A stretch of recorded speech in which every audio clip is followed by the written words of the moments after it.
I don't know why. All right. There we go. And with that, we're off. Oh, yeah, we're off. All right. So, welcome everybody to the first Elite Edge podcast. The Cutting Edge. We'll work on the name later. This is just our first one. It's probably going to suck. We're just going to get it out of the way, though. So, why don't we just go around? I'm Joe Brammer, host of the show. I'm Joe Ellis, the co-host of the show. Chico Baccam, just a guest. Just a guess. And Chico, what do you do? I am the manager of the Elite Edge South Des Moines for the city. All right. I'm Matt Morton. I am a trainer at the Ankeny Elite Edge location, and I run the Game Changers program. Cool.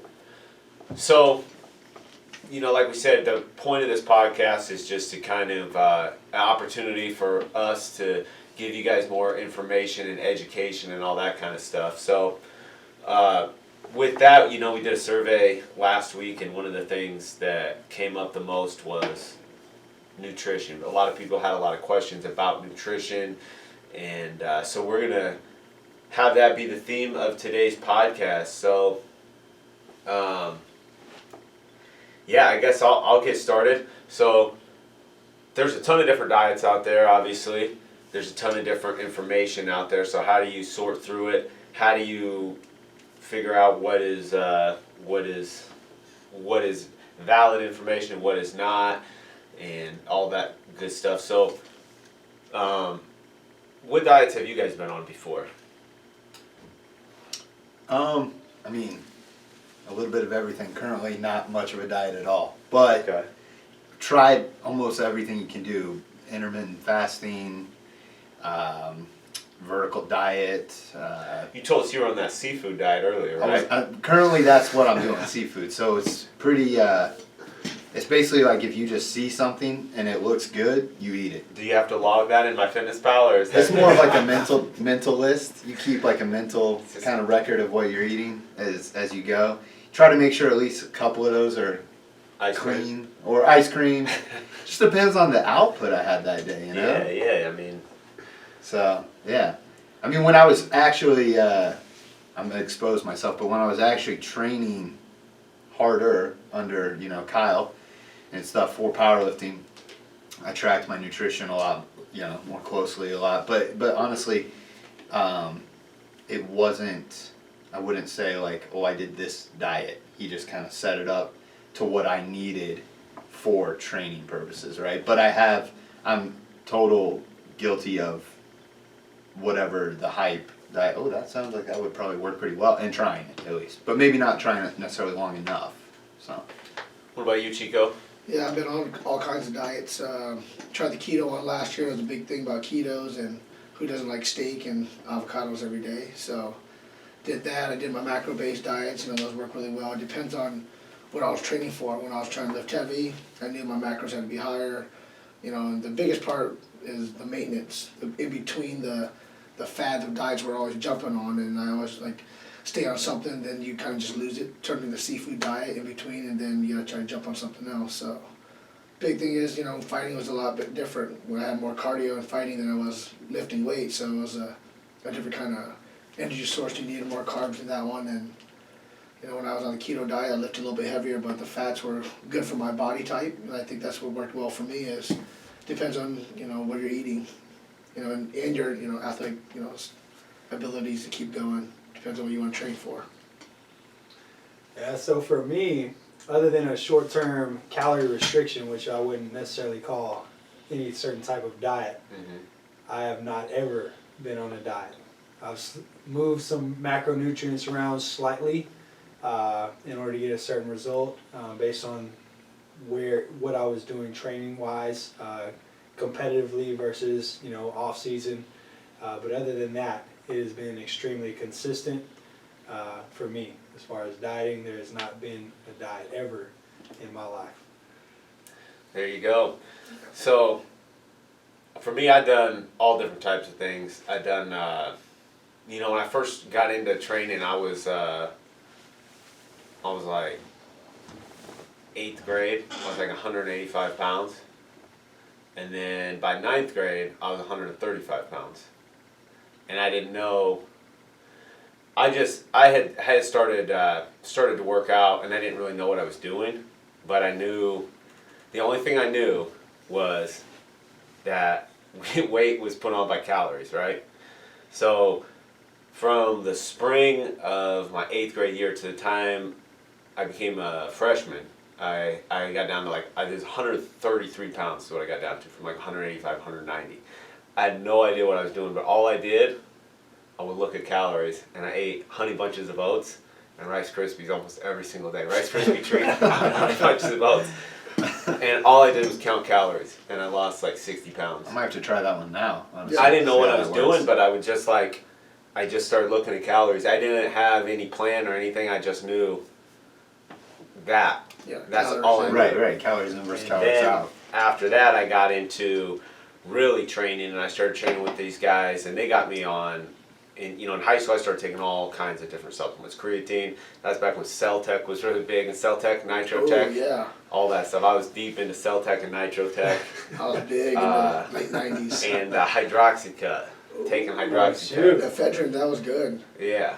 That was some good stuff. That one came off the market, right? Yeah, it is off the And market now, that's so you what I can't. Then I got pretty deep in, then I started eating, 200 grams of protein and reading Iron Man magazine and doing all that stuff. And I started doing, I got pretty strong. I mean, I was like in high school, I was bench pressing like 315 for reps. And, then after that, MMA took off more seriously, right? And I started competing, and I just kept getting more serious with like performance-based eating and stuff like that. And I tried some different stuff when I was on there, when I was fighting. When I think it was probably about 2007 or 8, I started doing I was incorporating a lot more vegetables in my diet, and I was trying to eat more calorie, not calorie dense foods, but like broccoli and things like that you could eat a lot of, because I was starving, because I was fighting 155 pounds, trying to maintain this, training 4 or 5 hours a day. I was like killing myself just to live, you know what I mean? So I was like always hungry. And that's kind of the problem with MMA, is you're either fighting at 155 or 170. It's like, That's a if big you jump. don't fit in the middle, you have to, You gotta get to one of them. Yeah, so I was Yeah. constantly in this state of Either fill trying out to quite a maintain lot that or weight. get down, yeah. And it was hard. And so I was like, all right, well, if I'm vegan, not because I wanted to be a vegan or anything, but it was more vegetarian, right? That's a better word for it. It's like, okay, if I can eat that, I can eat more food, and I won't always be starving. Right. So I did that for a while, and I was eating lots of food, and I felt full with vegetables and stuff, but I got super weak in the gym. Like I was going in and getting wrestling, getting tossed around, and kickboxing. I would just be exhausted. I was just tired all the time. I had about 8 minutes in, and then I would always be tired. So then I went to the doctor and got my blood test. My iron levels, everything was way low. He said he thought I was anemic, because I wasn't getting any, because you get all your iron and minerals from like egg yellows, red meat, stuff like that. So instantly got back on that, started feeling better, everything was all good. So it's like, all right, never doing that again. And this was last year and a half, about 2 years ago. So I'd done all different, sorts of diets and stuff like that. But the other kind of crazy diet I did, besides the Honey Bunches of Oats diet, the vegan diet, and then I tried the carnivore diet. So I went and I had a blood test. Let's just say March, just to make it easy for a timeline. So let's say March 1st, I went and I got my first blood test. My testosterone level was at 297, which is like the low end of normal, right? Yeah, for sure. The low end is what, like 300 to 700, or not the low end, the normal is like 3 to 7, right? Yep. Yeah. I mean, low end is even a little higher than that, maybe like 4 to 7. Yeah. Yeah. Yeah, and I had friends of mine, guys that fought in the UFC. I'm not going to name any names or anything here, but a lot of guys that were going in and getting their test done, they were coming back 15, 7. One guy is 7. Good athletes Yeah, too. that's- Not, Single I know digits. guys that are, clean in 360, fighting at 170, like athletes, good. And So I was like, oh, I'm gonna go get mine checked. And so I did. My doctor put me on vitamin D, and in 1 month I came back and I was at 400. And I was like, oh, I'm still not happy with that. So I saw this doctor that was on Joe Rogan, and he was talking about the carnivore diet, right? And he broke down the whole science of the minerals when you eat the minerals, and then how the steak has cholesterol and all those things. So I was like, whatever, you know, take a chance, try it, you know, for a month. So I did that, and I just basically had New York strip almost every afternoon and night, and usually didn't eat breakfast. And I tried to get in protein shakes and just lots of vegetables in between. So I went back in, and in 1 month I went to 897 on my testosterone in just 1 month. So that was eye opening to me, because you know, that was above average, right? And I know guys that are like getting popped in UFC, like Vitor Belfort, when he got in trouble for steroids. Oh, yeah. He tested at like 1100 or something. Right. So, and I know, you know, so I thought that was really, really awesome, because, yeah, look, now I've incorporated the carbs and everything else back in, but one thing I've kept is that red meat. And the thing is, too, chicken and all that stuff has way more chemicals pumped into it than a steak does. So when you say red meat, you said Primarily steak. Okay, so you're not no ground beef, no bison. No, I eat ground beef. Okay, I eat deer, venison. Right. I remember when you started this, I was here one day. You just were casually tossing a steak in the skillet and asked me if I was like, sure, Yeah. why not, right? Yeah, man. So, anyway, what's the craziest diet you guys ever been on? We know you haven't ever been on a diet. Yeah, but I got a story with it a little bit. Oh, yeah. There you go. But Let's hey, hear I it. want to hear a little bit more about the vitamin D thing. Did you continue taking the vitamin D through that? I try to take vitamin D a couple times a day now. I have the on it spray.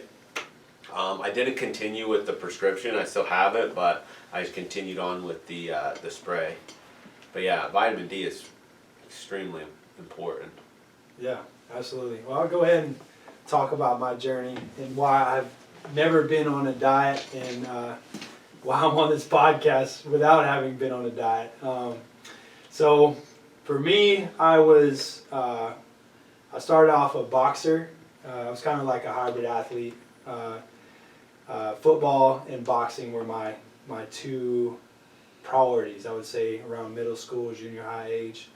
And in boxing, it's kind of a family legacy. The gentlemen of my family are very, very good at boxing. And it's been, so my uncle and my grandfather were extremely successful, and they trained me and helped me become, similar. And I wasn't in boxing for a super long time, but I definitely could tell that I just had more potential naturally, just genetically than other people in my similar condition. And so as I got more serious into training, finally jumped on a diet around 8th grade.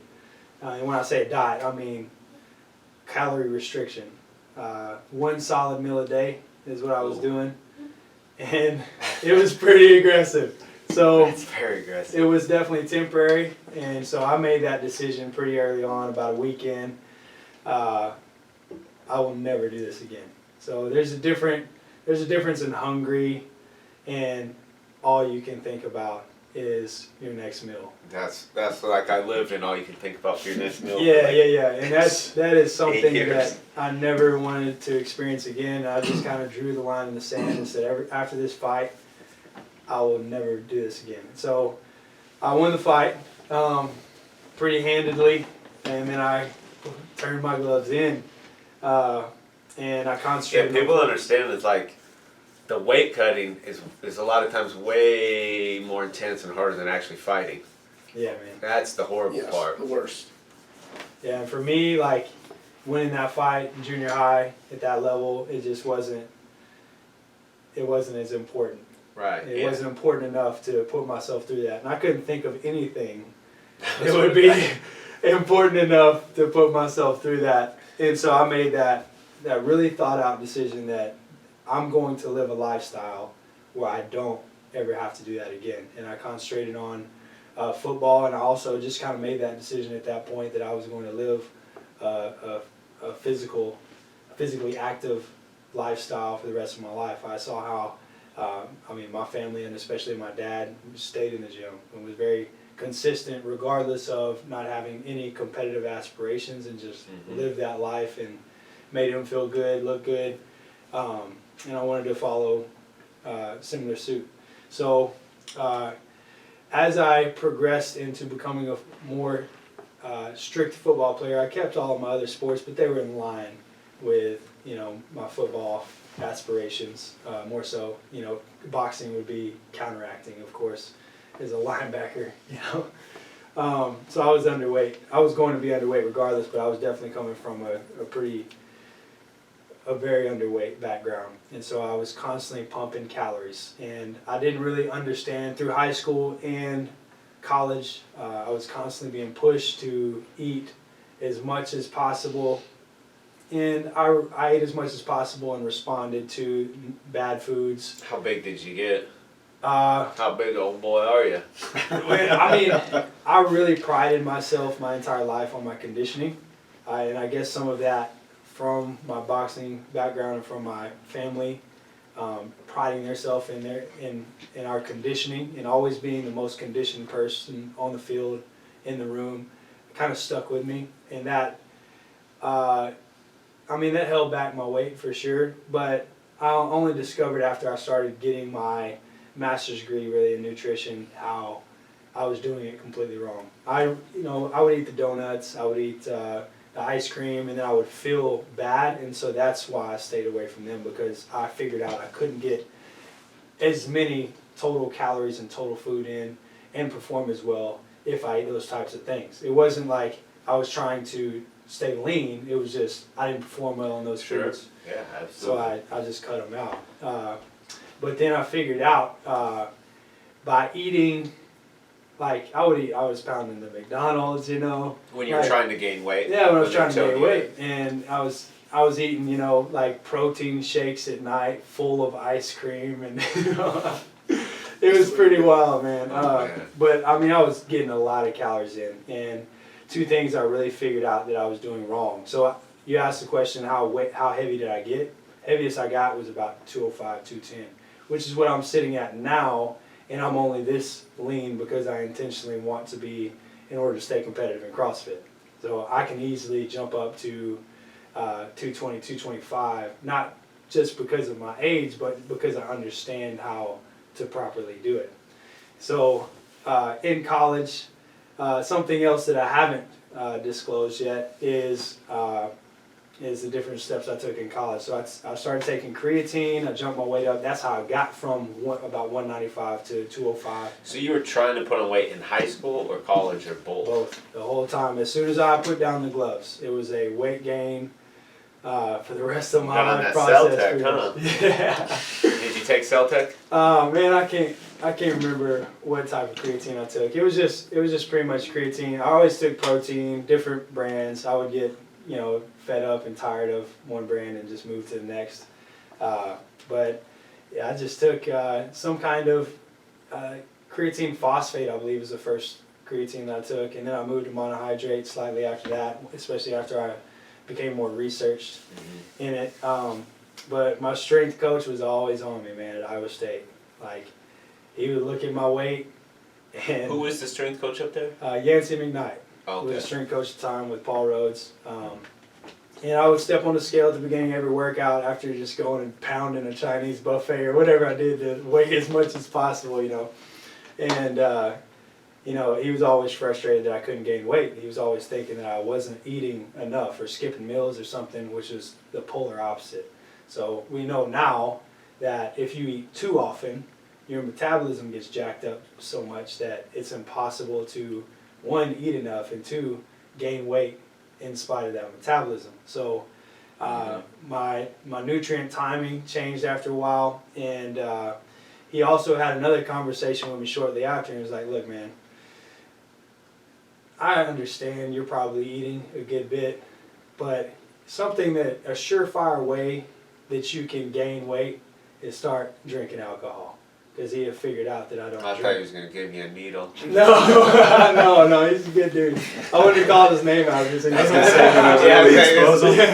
Throw him under the bus.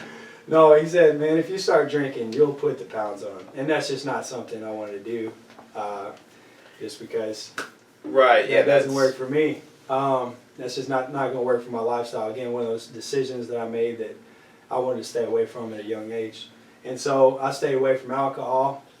And I figured out if I adjusted my meal timing where I wait at least 4 hours to eat and just got full and ate good foods, then I was able to put on as much weight as I wanted to put on, like lean So body. just going back to the old 3 squares. Yeah, that's it. Well, four really. If you eat every 4 hours, it's going to be 4 meals. So I stuck to a strict 4 meal schedule, and I could manipulate my weight however. And now, as Kyle just announced to everyone in the Elite Edge franchise, I have the lowest body fat percentage of anybody that stepped on that in-body scan at 3%.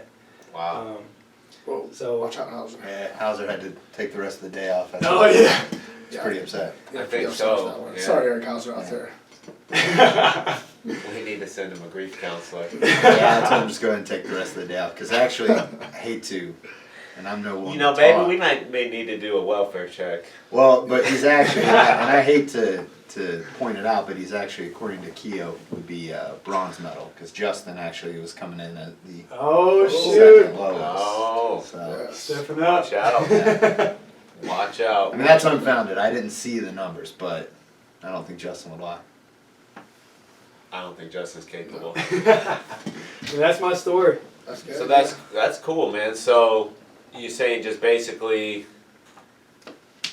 and do you think that that's the key for everyone? I mean, most people, very, very few, not all, but most people want to lose weight, right? That's like what most everybody has an issue with. And I stayed in a struggle with not being able to gain weight because of the way I was doing it. Everybody just said, I hate this guy. Yeah. But it tells, you know, people look at me and I believed them like I was some kind of different person, like I was wired differently, like I was some kind of alien or just gifted genetically. But the more I learned, the more I realized my background set me up to be as lean as I was because my body never needed a reserve tank.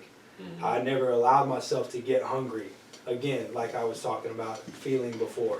And I just ate when I could eat, and I pushed it. I pushed the envelope. I stayed away from the worst things in order to help my body perform the best possible. And I didn't need that reserve tank. So now how often do you cheat on your diet? Or do you just eat whatever you want? Because it's really not an issue for you. Right. Get what I need. Get the basics, everything that I need, and then if there's calories remaining, it's time to do work. Yeah. So I mean, if I feel empty at the end of a day, and this is not every day by any means, but if it's an off day especially, and I have some calories to gain at the end of the day, I'll put down half an ice cream cake or whatever, you know. But yeah, I go pretty hard, and I know a lot of people, including you, Joe. I see the mean look in your eye. No. He said cake, you know, he didn't say an ice cream bowl. He did say half an ice cream cake. I did. To get it in there. But you were talking before, it's all about timing, right? Timing Right. to gain weight, probably timing to lose weight. Yeah, so food timing is probably the big aspect of it. yeah, so from what I've learned, the 3 to 4 hour window is where you really want to look at. About every 3.5 to 4 hours is when you get hungry, and then those hunger hormones start kicking in. You start releasing ghrelin, and if you eat after that point, so for me, if you eat after that 4 hour window, you can consume a lot more food. And so at the end of the day, even though I might not be eating 5 or 6 meals, I'm only getting 4, I'm still getting more calories in. And not only am I getting more calories in, but I'm not cranking that metabolism up so high that I'm burning, Everything. Right. So it's good to know, because like a lot of people think, oh, the more I eat, I'm going to gain more weight. But I said, could you lose weight by eating 3 4 hour windows? Losing weight too, also. And so something really interesting on those days where I knew I had the weigh-ins, especially when they were weekly or even monthly, and I would really be cranking up the calories and just eating constantly every 2 hours, pounding it as hard as I could.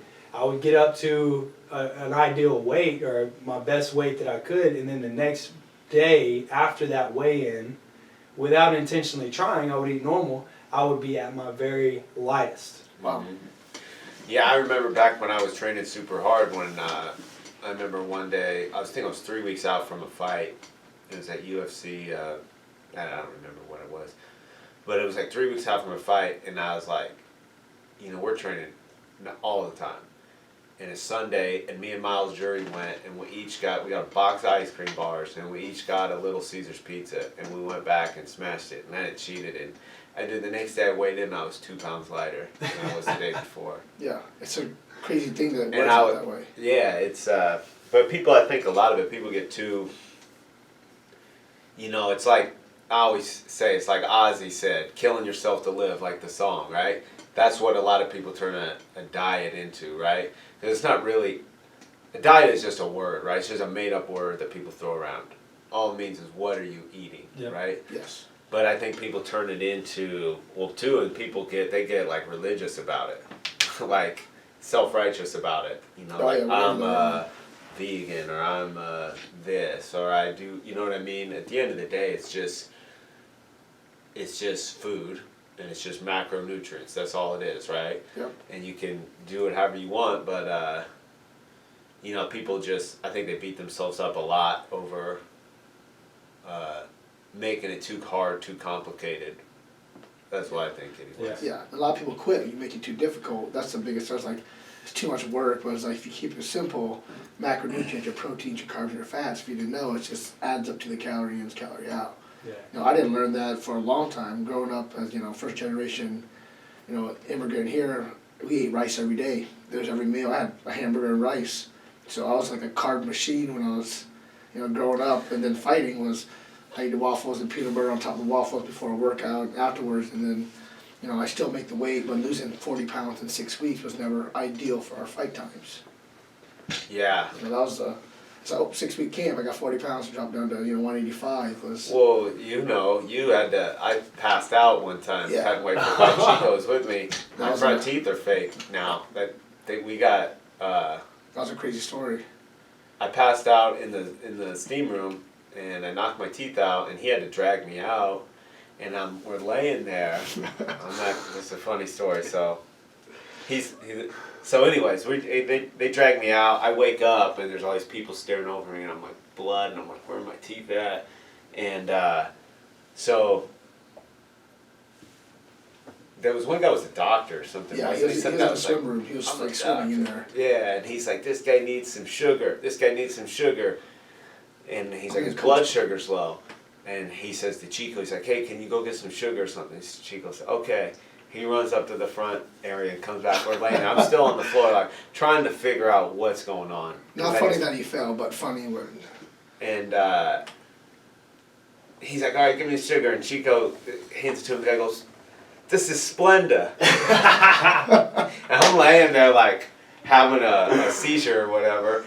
And Chico goes, he can't have any sugar. He's on a diet. He's got a diet. I'm like laying down here dying. And the guy's like looks at him like, and then somebody's like, here's some orange juice. So I drink the glass of the bottle of orange juice. I'm like, oh my God, I gotta weigh in 90 minutes. Now I'm gonna be over the limit. And we go in the locker room, and the limit was 156. 156. And I was 154. My goodness. So I was 2 pounds under even after I drank the We thing. could have weighed in. I didn't even need to go in the So you sauna. didn't need to knock go my in teeth there and out. almost die. Exactly. But the next day I kicked the dude in the head and put him to sleep. So it all So worked it out. all worked out. It all worked out. It all worked out. Yeah, the splendid thing. I was like, you can't take this. You'll not make weight, and then all this was for nothing. So I was still in coach mode. I should have been like, fuck, just shut it up. Splenda. Yeah, let's give him some pixie sticks. Yeah. We had another weigh-in where I had to tell a bunch of weigh-in stories, but I remember there was one we used the wrong scale the whole time. Oh man. And then I get to the weigh-in, and they're like, the fight's 155. Well, 160, and I got the scale, I'm like, ugh. And then the promoter grabs me and said, 160. And I said, yeah, and he's like, you're 5 pounds over, and it finally hit me. Oh no. And then we had to make the drive back to the gym Oh. and cut the weight again. Oh man, that was horrible. The wrong skills always But we worse. did it. We did it. Stepping on stuff like, yes, I got this. Like, But oh, yeah, no, I 4 people pounds. don't like dieting. Like that is the worst It's part. yeah, absolutely. Fighting and Well, just in general, like weight loss. Yeah. It's like when you're trying to kill yourself, Well, and you yeah. get obsessive about it. I mean, it's one thing like. I mean, MMA is a different animal because it's like, oh, you have to be at this weight or you don't get a paycheck, right? It's a Yeah. whole Right. different. Whole world. And it's not like there's no 160-pound weight Yeah. class. you don't get to fight. Right. You don't get paid, buddy. You got to go home. So it's really that's one of the most unhealthy things about it that really ages you. And It one of the does. reasons why is like what, it's not worth it after a while. It's not worth it. They say funny thing is Muhammad Ali, right? The Thriller in Manila when he fought Joe Frazier the Yeah. third time. In the fight, he lost 17 pounds in the fight Oh my gosh. of sweat. They said he got so dehydrated that there was water from his brain was starting to become dehydrated, and then he was getting hit and it developed wrinkles in his brain. And that's what the doctor said the majority of his condition that he, Guys now. he's Yeah, not yeah, alive but- anymore, yeah, but it was because of that one fight and how dehydrated he was, and he kept pushing it and everything. So Those are the yeah, dangers. it's a dangerous sport. But so let's we had that survey a couple weeks ago. I know there was a lot of questions. And we wanted to do this podcast live, but we're not technically advanced enough, and this is our first one, so we thought we'd, it's a miracle that we even got these microphones hooked up. Yeah. So you want to go to some questions? Yeah, why don't you, Okay, you let me pick us pull out the some survey good up. ones. You do that amongst ourselves. Yeah. Okay. So Yeah. Matt just told me something crazy I didn't know. What, He used to be in a rock and roll band. Whoa. Good fun fact. So we got Instrument, boxer, rocking for Jesus. Yeah. We got college football, Yeah. and we got CrossFit now. You're ranked in the top. Yeah, I'm about top 100 in the world, right around Okay, there. Wow. Yeah. right on. There's a lot of people that do CrossFit. Yeah, there It is. used to- How do they get that? Like, where do they go to There's the rank that? They have the world wide open where if you want to compete and just see where you stack up, pretty much every CrossFit gym, I mean, I'm sure there's a few exceptions, but every CrossFit gym across the world enrolls in the CrossFit Open, and if they're good enough and interested enough to compete, they So it's all one do it. big tournament. Yeah, and it's online. It's an online qualifier. They have Oh, okay. specific standards. So not everyone's there physically together. Right. Yeah, you just have 5 workouts. It's 1 workout a week. And is it on the honor system? No, it's videoed. It's Oh, video okay. for sure. That Yeah, makes sense. yeah. You have specific standards. You got to video it. You got to meet these standards, and yeah, they check them for sure. So yeah, and after 5 weeks, you just see where you fall. They have 5 workouts testing completely different elements. Obviously, it has to be within the framework of a video, and you have to remain in that video. So there's some things like running, rope climbs. Swimming. There's some things that you won't be able to do in there, but for the most part, it's very, anything could be thrown in there. Any movement, they can stay within the framework of a video. So when did you start doing CrossFit? I think I had my 5-year anniversary about a month ago. So not really that long. No, not a super long time. Well, how long has CrossFit been a thing? 20 years? I remember way back in the day, I was hearing about CrossFit before is weird because I started hearing about CrossFit in I want to say 2003, 2004. The first person I ever heard about it from was BJ Penn shot a video when he was like, I'm doing these CrossFit workouts. And I was like, what is CrossFit? And it was like muscle ups, right? And that's when he was doing muscle ups. And we used to do those back in the day. It was just weird because to what it is today. You know what I mean? How it's grown, into a more competitive thing back then. It wasn't, when I first saw it on ESPN, it was small. It was 10 guys really competing. Well, even before that, it Yeah. was. I was gonna That say, guy- what's that ESPN's guy's not name? Dave? too small. Dave Castro, yeah. Dave Castro. So you got into it about 5 years ago, pretty much like right after football. Yeah, I needed a competitive outlet for sure to fall back on. I just like to compete. So I got into CrossFit. I was just training there for about a year, maybe a little less than a year. I was just kind of just working out, looking for that next step and,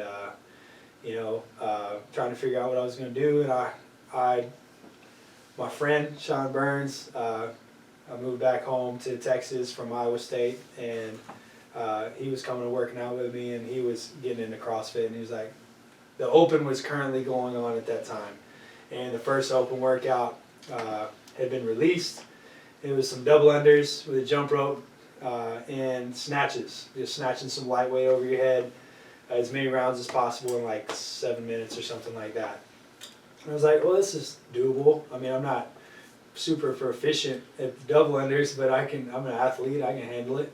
And I did this workout, and I thought I smashed it, man. And I knew some other people in the gym that did CrossFit, and I felt like I was definitely fitter than them, and they ruined me on that workout, man. Really? They beat the mess out of me. So I was like, man, I just kind of took that personally. I'm like, that's not going to happen again, Do you think a lot of that though is, one thing I noticed is, if I go to swim, it's like the hardest thing in the world. But I can box all day long because I've done it since I was like 14. You know what I mean? Yeah. And the more you do something, the more efficient you become at it. And you Yeah. learn, your body gets used to being more efficient. So is it that, or were you just... Oh yeah, absolutely. Especially with that specific movement, double unders. I mean, if I have double unders come up in the middle of a workout, I look at that like I'm sitting down resting. I mean, it's that easy at this point because in comparison to the other movements, doing double unders is just like completely relaxed. I'm so comfortable and efficient at it now that I can just relax my body and recover. So Ellis, you got some good questions for us? I've got some questions. So give us like a nice underhanded, like Just a- softball pitch to start off. Start off easy, so you don't want the hardest one. So, on the survey we asked, what is your number one fitness weight loss struggle? And there's a magnitude of answers here. So, let's see here. Yeah, I think when we saw a lot of that, there was a lot of repetitive. There is a Probably lot. less There's than a lot questions. of. I mean, some are as vague as nutrition, which is kind of a vague thing. But we got a person here saying age, and I'm gonna assume they're meaning probably that they're a little older, maybe, and that they're finding it hard to do that with nutrition. It looks like a lot of people are saying things like late night eating or eating Well, out. let's take these one at a time. I So why don't mean, we start with age? let's start with age. My opinion on age, as the elder here, is, I always tell people, and I've had another time I passed out in the sauna and I broke my jaw. I've torn my quad off the bone. I have a piece of my kneecap missing. I broke my kneecap. You can see this big scar here. Tore all the ligaments in my knee. Tore my MCL like 4 or 5 times. I've had 2 or 3 ankle surgeries. I have no cartilage left in there. Part of my shoulder is permanently dislocated. I mean, like, my Rough shape. hand has been broken. I've got so many injuries. I literally, hernia. I got so many injuries I can't remember. And I probably have maybe taken 1 or 2 weeks off in the last 4 years. And that's including the surgeries, right? Okay. When I had this, you know what I would do? Walk my crutches down. I could still do upper body, right? I can still do something, right? I never, no matter what happens, broken jaw, Chico was there with Oh, me. yeah. I got a jaw wired shut and I'm still working. I'm not trying to say I'm so awesome and look how tough I am or something like that, but the point is, like I tell everybody, I can't just go in my own gym and do the workout on the board. Like, I've limitations. But it doesn't mean I can't do nothing, right? I'm not going to just not do anything. Am I going to be able to do what I did when I was 25? Of course not, right? It's just like I'm not going to be able to, very few. There's few and far between. Yoel Romero, Tony Hawk, Michael Jordan. These guys that continue to dominate into old age, but that's like 1 in a million, right? But the average Joe, your age, yes, I would just say, the biggest thing is just working out every day, doing something, right? And I got a friend. He's actually my mentor. He's like 50 something now. He was Mr. California. He won a bodybuilding title. He's the only guy that I've ever heard of that won a bodybuilding title every single weight class, from like light to heavyweight. And he's never been injured, and he's in his 50s. And he's shredded, yoked, the whole 9 yards, right? And he said his secret is, because I'm like, dude, I'm half your age and I'm Falling apart. like 1,000 times more injuries than you. And he said every day, he works out every day, he never misses a day, but he doesn't go crazy every day, and he does everything slow and controlled. So there's lots of time under tension, right? So you just have to, I think a big thing for people that are older, that have injuries, is to do it slow. Obviously do what you can, everybody's limitations are different, right? Right. But to just keep doing something, asking for modifications, but also, and if you just have that, a lot of guys I talk to have just arthritis, rheumatoid arthritis, different types of arthritis, they just make everything harder, right? So I would recommend, and maybe you guys have some other stuff here, but don't, if you're trying to compete with your 25-year-old self, it's not going to work, right? No matter, it's just not going to work. So you just have to set your expectations realistically, right? You're not going to be the 19-year-old, but you still can do something, and to do it in a safe manner, I recommend.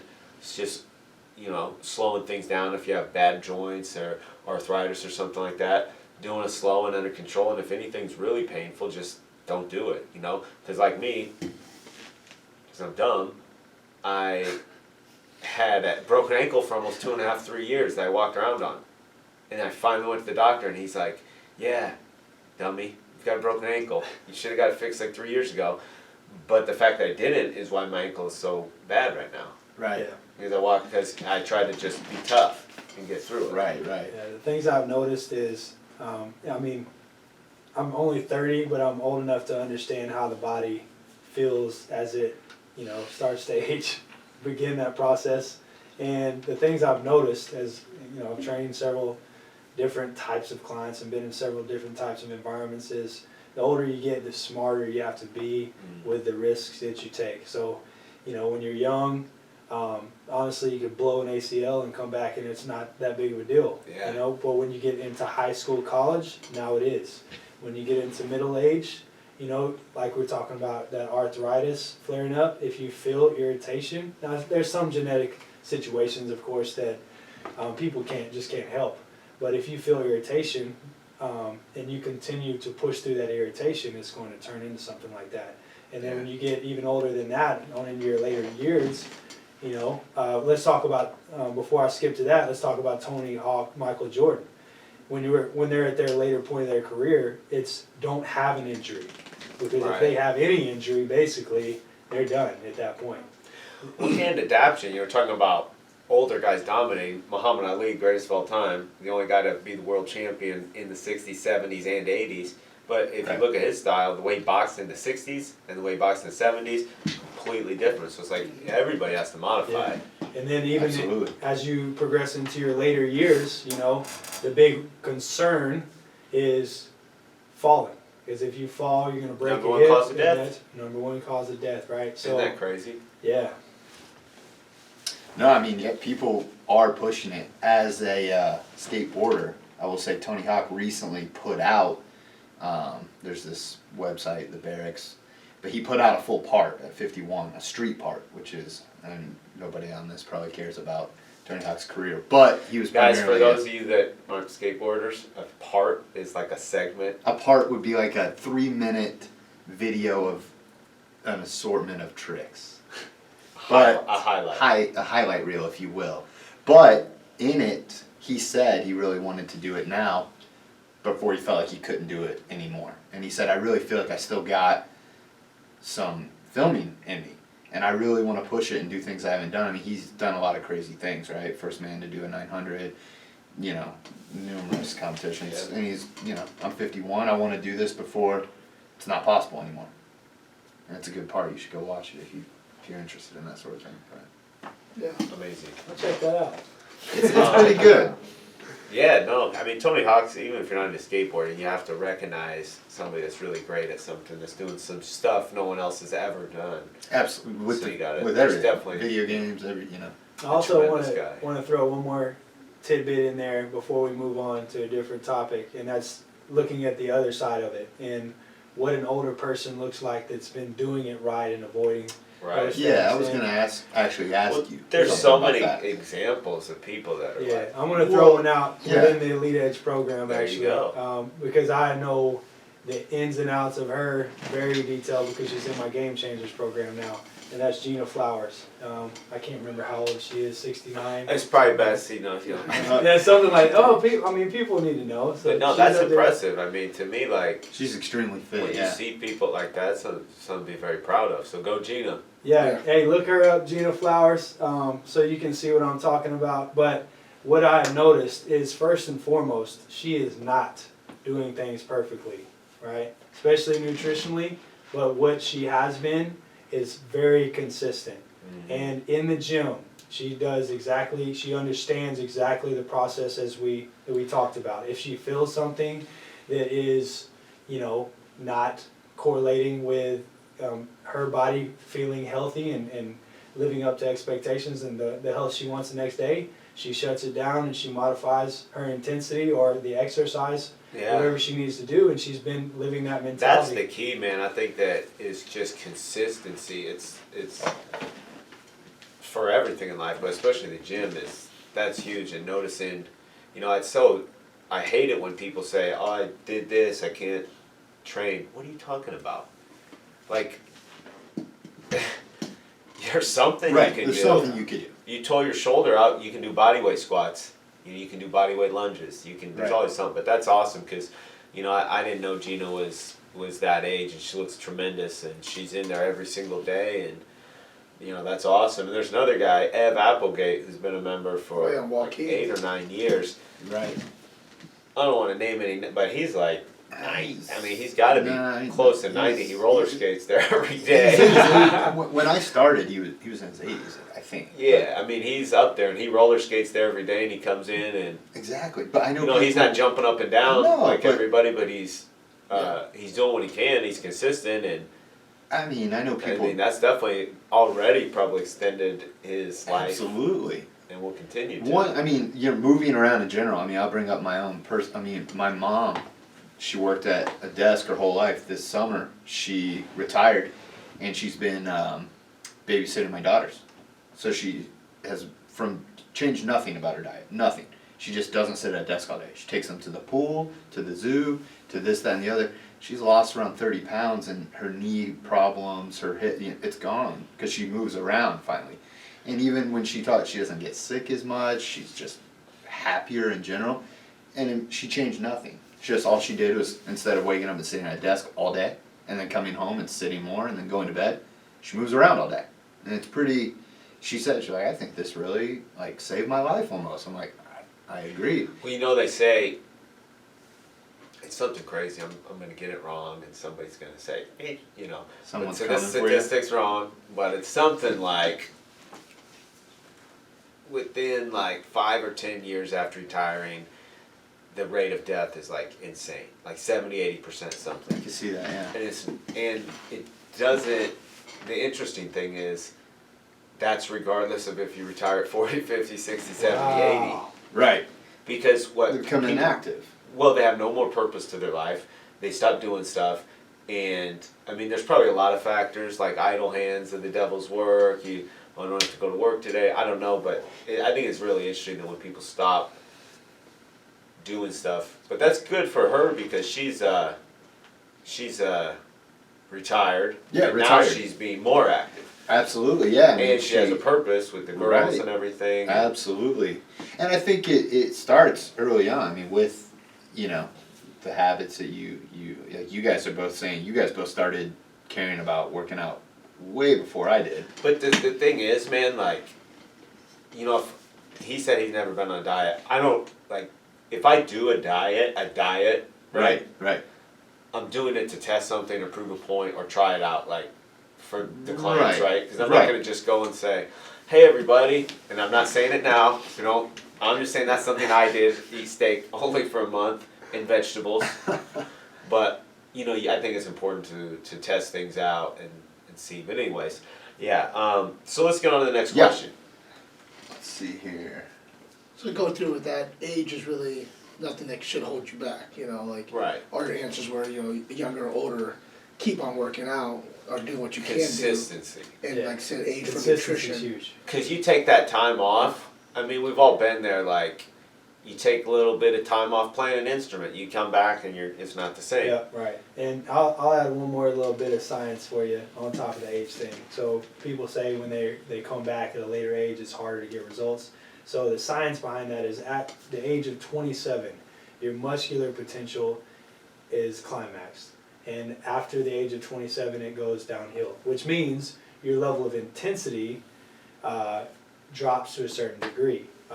Now, if somebody starts working out at the age of 30, that doesn't mean they can't increase their fitness. Their potential, though, is inhibited. So the older you get, the more your potential is limited. Now, if you really push your level, your muscular potential in your early years, or even after 27, you know, being close to it, then you're going to age a lot more, you know, effectively and efficiently, and you'll be able to move around for a lot longer. If you get injured, your level of intensity drops, and your potential when you come back is that much less. So that's good. Yeah, stick to consistency. For old 50s, you can still eat right, still go to the gym, try to do something. You know, like someone like you're 30, you're eating a lot more. You know, maybe if you're 50, you're not eating as much, but still eating the right meals. And then age is not that big of a factor as long as you stay consistent and keep going. Like Gina, Yep. you have Eve Applegate and Walkie. We have Kirk, and you know, Kirk's 74, 73, comes every day, but does what he can. You know, bear crawls. He'll bear crawl as far as he can go, and then maybe do a hold to, you know, keep his body still under tension. You know, so those are big things that you guys touched on. That's good information out there.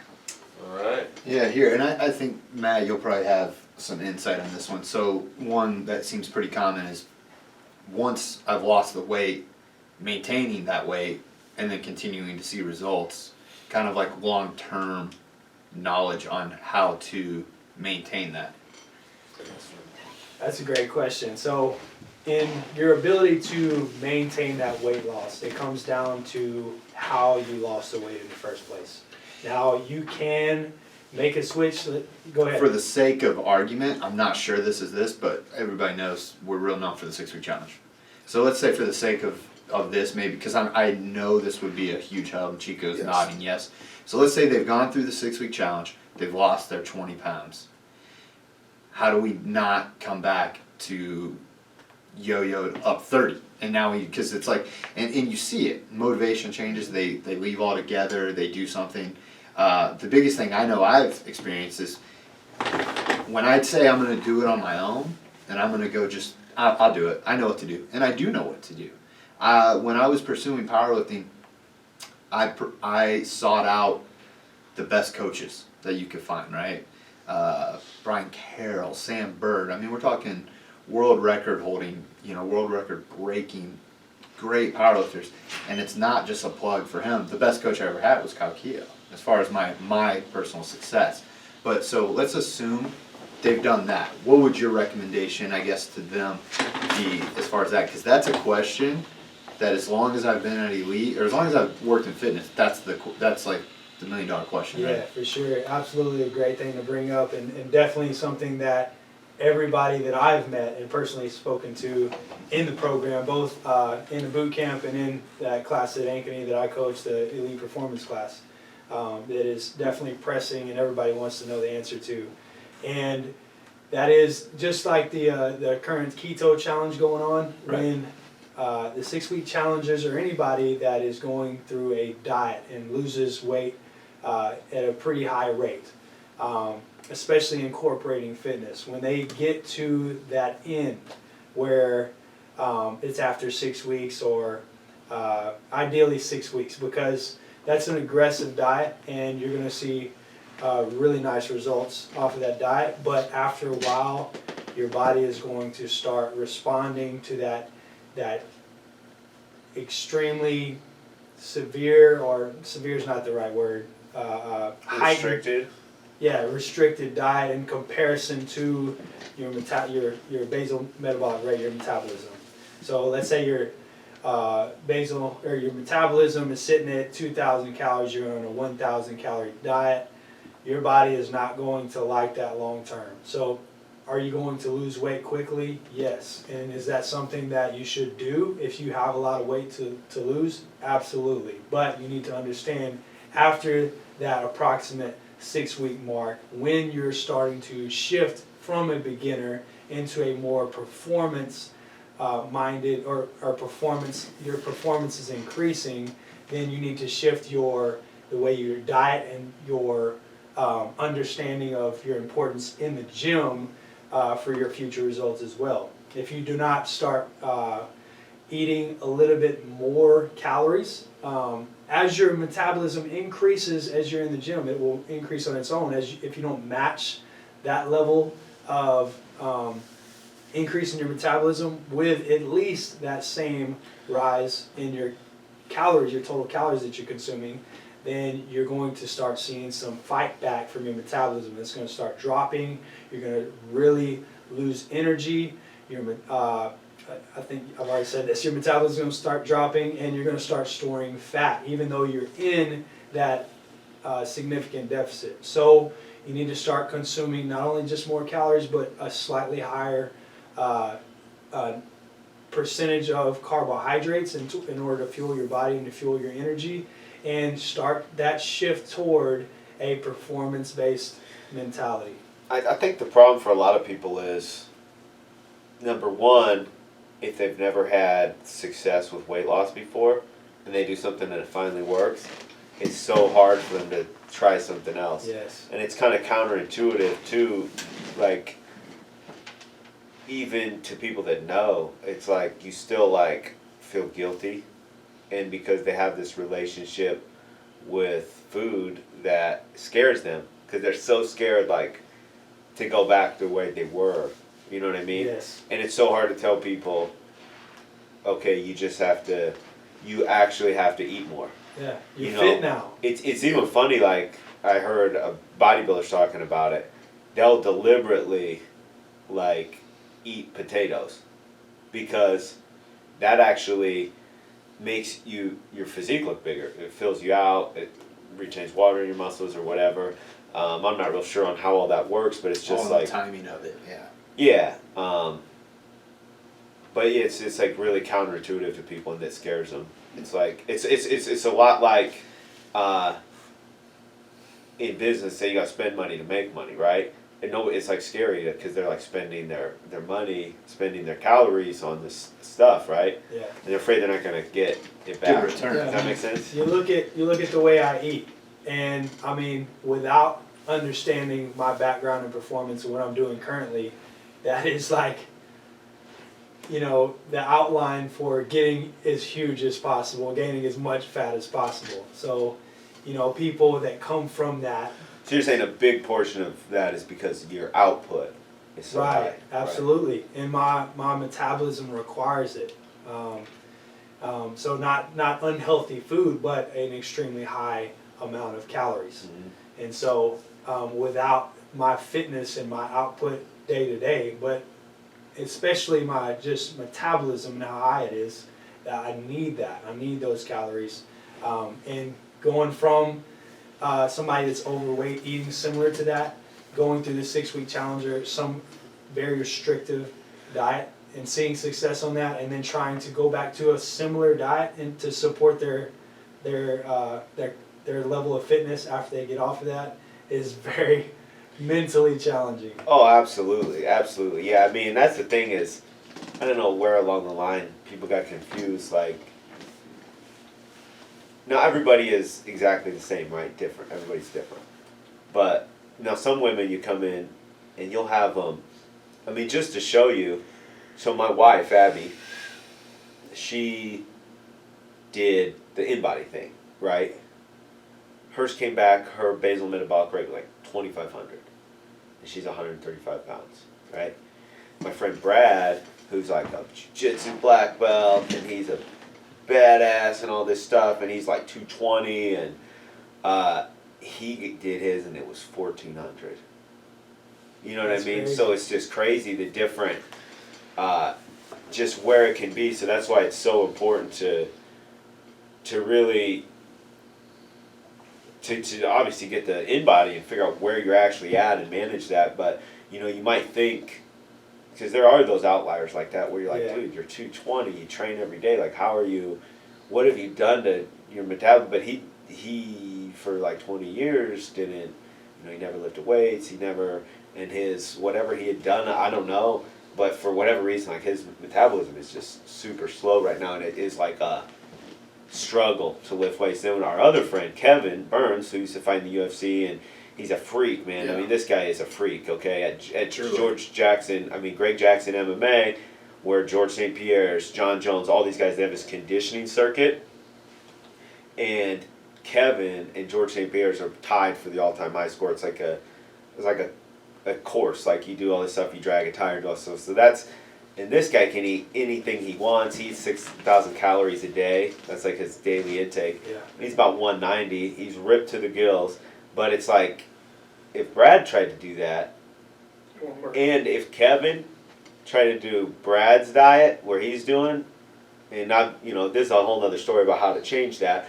But, you know, if you're trying to do something that works for somebody else, like if everyone says, I'm going to do what Matt's doing, it's not going to It's work. not gonna Unless work. you better be doing, yeah. Matt's what output. But also, Right. you know, where are you at and what have you, not only that, but Matt's been having that output for 20 years. Yeah. Yeah, So most it's people not- can't. There's such a base up there, like, Yeah. you could not work out and probably eat like that for 3 months and you still wouldn't get fat. Yeah, so I have an outstanding example of that I actually prepared for this podcast that I would have completely forgot about if you wouldn't have brought it up. So I asked so for those that don't know, my minimum is 5,200 calories a day that I need to get to in order to maintain my body weight. Unless it's like an off day or something, then I could have a little bit less. But to be honest with you, even eating 5,200 calories, I have trouble maintaining my body weight. So on my off days is when I usually get back to my baseline. But I asked an athlete that is very similar to myself and even fitter within the sport that I knew came from major transformation. I can't remember his exact age, somewhere between 18 and 22 years old. He got into CrossFit. And I don't know his top weight, but he was significantly overweight, and he's as lean or very close to as lean as I am now. Similar output, very similar workouts. And I asked him, how many calories do you consume a day yesterday? And he shot me back 3,000. That's a 2,200 calorie difference of two people living the same lifestyle for a long time, having the same exact output every day for a long time. Does he drink? Yeah, he drinks for sure. Well, I wonder, because, you know, I don't want to get too far off course, but, you know, that has a negative effect on your testosterone. I mean, a lot of things. So, I mean, I think maybe that might play a role too. Yeah. Now he doesn't like smash every night or anything, of course. But Drunk right now. but I mean, yeah, he drinks. I know that, and Do you think that? Why do you think that is? His early years, like, you know what? yeah. Like say you No, I mean exactly. but even then, it sounds like he's still a pretty young guy, under Yeah, 30. I think genetics plays a factor. It's real. For sure. Yeah, First I of mean, all. look at Yoel Romero. Do you know who Yoel Romero is? Yeah, I know. He's a UFC fighter. He's the only guy to ever beat Kel Sanderson in a wrestling match. He's a gold medalist at the Olympics. But the guy is like 45, and he is a freak. He looks Yeah. like, I mean, he looks like he could he looks walk like a into comic book bodybuilding character. tomorrow. And Well, he's still a little too small because he fights into it. But I mean, the guy's a freak athlete. The guy is like, at 45, just way more athletic than. So yeah, there's definitely outliers. There's definitely just, people that are genetically disposed. Do you think that that's purely it, or? I don't. I think genetics is probably the primary factor, but I do think, just like you were saying, Chico, that when he got into exercise, it was still in his youth, but it was later in his youth. So when I was in junior high, I was boxing. I was playing every sport under the sun, and even younger than that, like conditioning, like I said, was something my family prided itself in, and so I was always physically active. I was never sitting on the couch. I was always doing something, playing some sport or something. And where he didn't probably, I'm not super well studied in Travis Williams, but I would assume that he wasn't as involved with sports or didn't come from a similar background. So you think a lot of it is that just the over time the build up, because that's the one thing I noticed too, with people that have been training forever, like we were saying earlier, I don't ever go on diets like unless I'm trying to try something, but it's a lot of it is you learn to maintain. I think there's some kind of like, I have no science to back this up, so I'm just talking crap right now, but like a genetic memory or some kind of a thing, right? Yes. I don't know if even So that's what fat you cells call never it. die. Yeah. Is your science behind it. Fat cells never die. See? Like I said, wrecking metabolism as a wrestler was always, I could never build my metabolism all the way up to 5,000. He probably Well, that was the had a thing bad too time. with He couldn't get it up. It takes a while to couldn't build get it. it up. But no, guys get. That's what she Yeah. said. Like I said, you never had a crash deficit. So you never wrecked your metabolism, so it always got better, stronger, and you can always build it up to 5,000. Yeah. If we, as a wrestler, Absolutely. I broke mine down. Oh yeah. It takes time to recover back. Well, dude, when I'll you never go 5,000, from but I can Absolutely, do. man. 190 to 155 in 2 months, Yeah. and then you're back up to 190, and then you do it again, and you back up, and you do it again. It's so bad for you. That's what I did The for yo-yo. years. It's so bad for you, and it was like you stopped bouncing back as quick. Yeah. Like I started to notice that it just kept getting harder and harder and harder. And part of that is age and everything, but a lot of it too was 2 weeks later you'd be like, what the hell? Mhm. You know what I mean? Like I could usually just boom, boom, boom, boom, boom. The fittest I ever got was starting Elite Edge. Like I was a fighter. I never had abs. I was always cut down to 185. Never had abs. Never had any of that. Then I started, working out at Ankeny TFW, and then when I was at 270 pounds, really overweight, and I finally got down to 190. And I was like, wow, I have abs. I never thought I could, but like, I couldn't eat as much as everybody else. Like you eat 5,000, I still can only eat about 2,200, and I still maintained it. I didn't really get overweight, but it's like I never had to drop down to 1,000. But that's when I wrecked it before. It's like I wish I could eat 4,000 calories and still maintain, but I knew where my level was because I wrecked my metabolism so much. As You know if that. I went over that, Yeah. I would always gain, and then And you just got to know yourself, right? Yeah. You have to find out for yourself. Some things are going to work really well for other people, but I think, you just got to find out for yourself. But also, it's like Dirty Harry said, man's got to know his limitations, right? And going back to that question, like you said, what do you do after a 6-week challenge? What I asked a couple clients this week was, how much protein do you consume?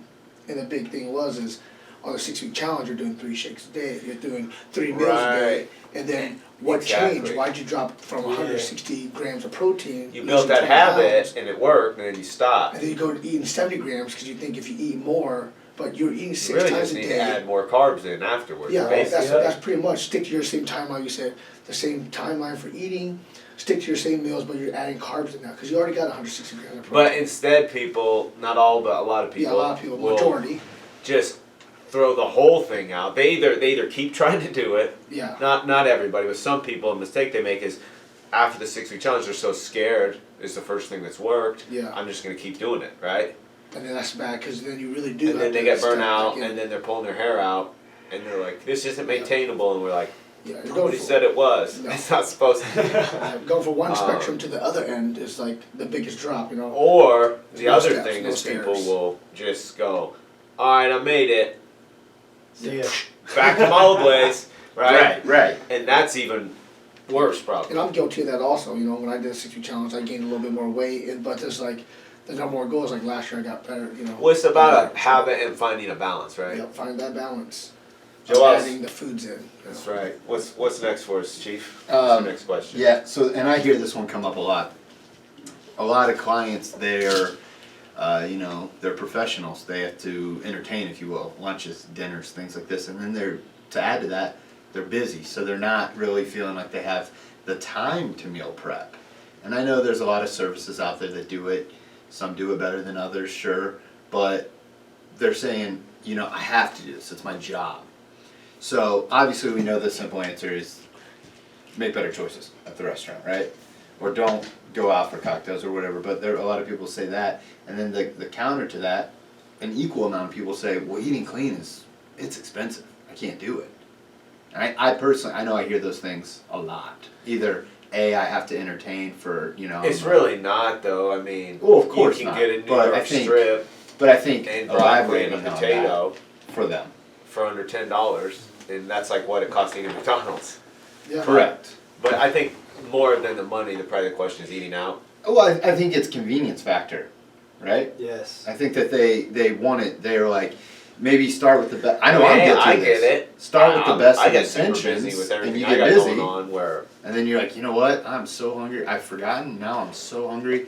I don't really care what it is. I just need that feeling to go away so I can keep doing what I'm And doing. the number one is always going to be unhealthy. Well, it's right there, right? Yeah. It's right there. It's the most and we've been accessible. there. I mean, Oh, absolutely. because it's like, okay, it's understandable. You don't want to be so low blood sugar like me where you pass out and knock your teeth out. Right. So it's like, okay, pass out or eat the candy, I'll eat the candy. And that's Of funny course. because we're talking about what's healthy and what's not. After I figured out that I'm hypoglycemic, when I started cutting weight, I would just eat candy while I cut weight. I'm working out, I'm eating candy. Not while I'm working out, but when I'm cutting weight. Yeah. Never had that problem anymore. Yeah, that's my post. I always gotta have some good sugar right after my post workout. Like, with my post drink I take, and then. Well, it's kind of like people say, you should never tell a lie.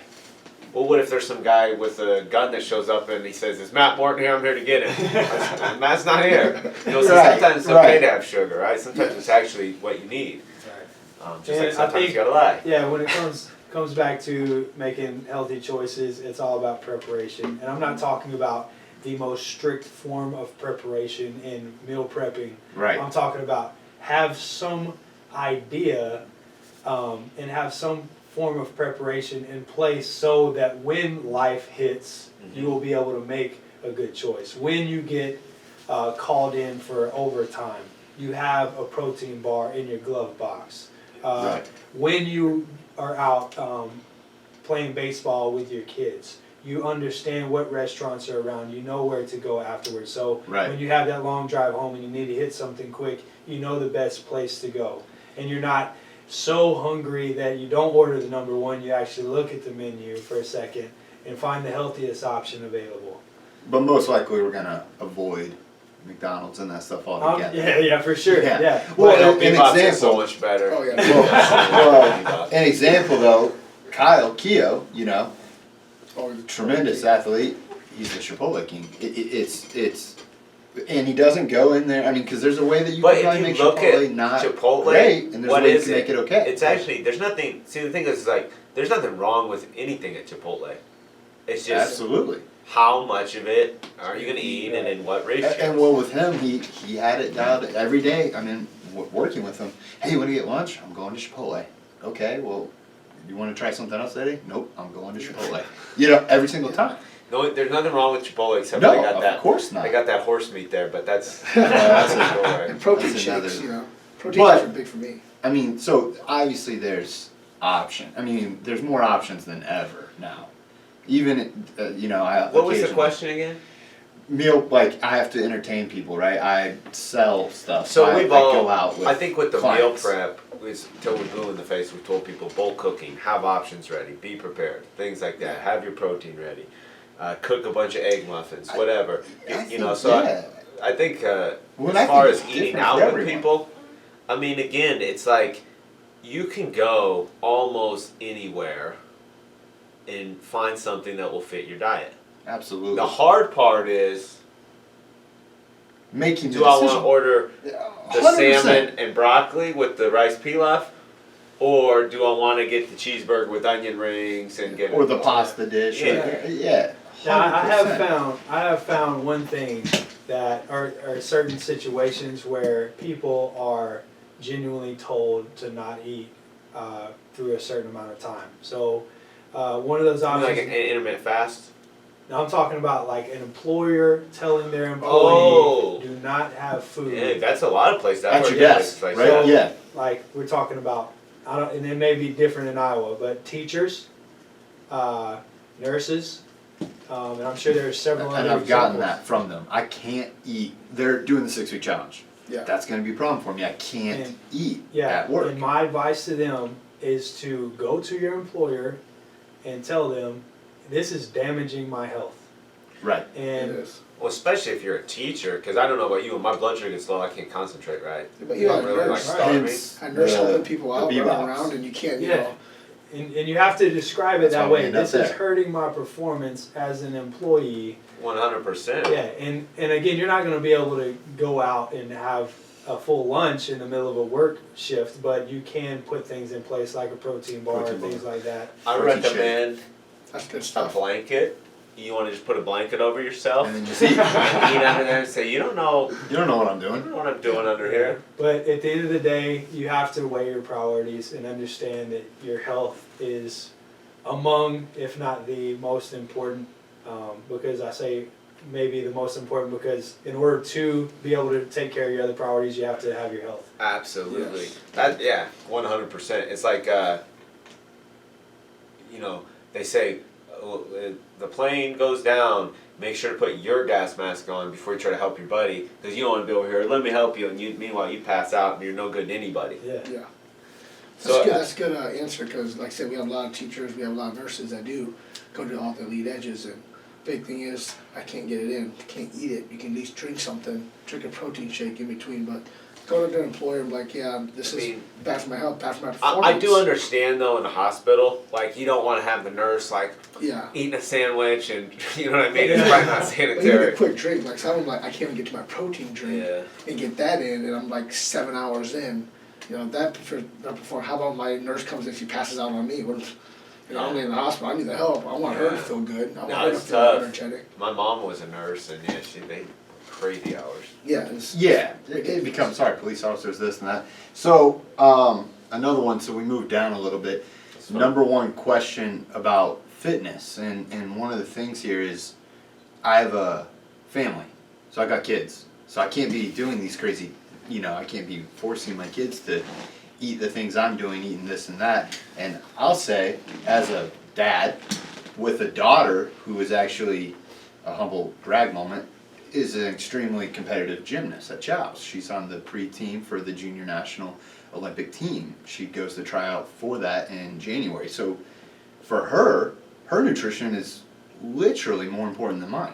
She trains like a serious athlete. She trains way more than her dad does. She's much more fit than me too. But with that being said, I don't think you should teach your kids that, right? I mean, but you see it all the time. And I will say in Chico, you're a dad as well. Yeah. How often is it they're going insane? I want McDonald's, and you're like, you know what? If it ends the chaos right now, I'll get you anything you get want. in. Absolutely. And then you're all over there doing your own thing, and you've now segregated yourself from your family. Yeah. Right?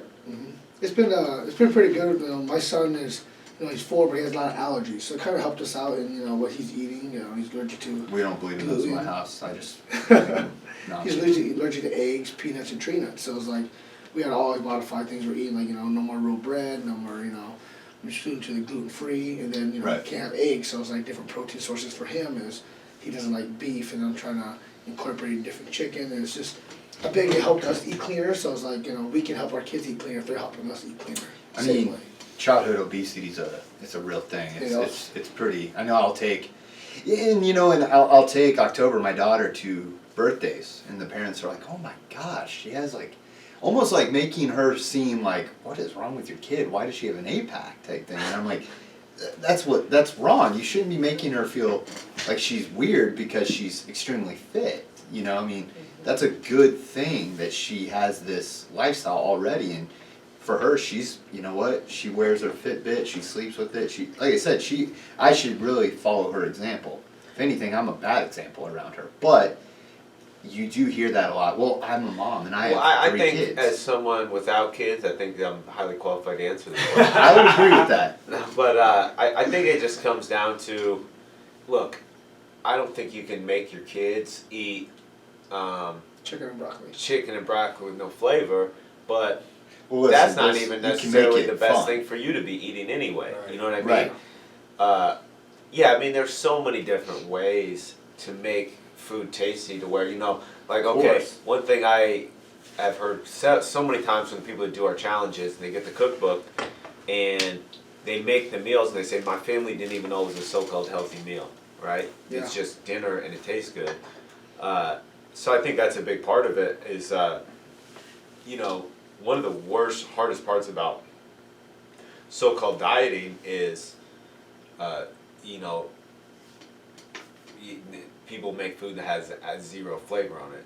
Now that's one thing if you're trying to get ready for an MMA fight or a Yeah. CrossFit where you have to be the weight. They don't have weight classes, do they? Or it's not like exact.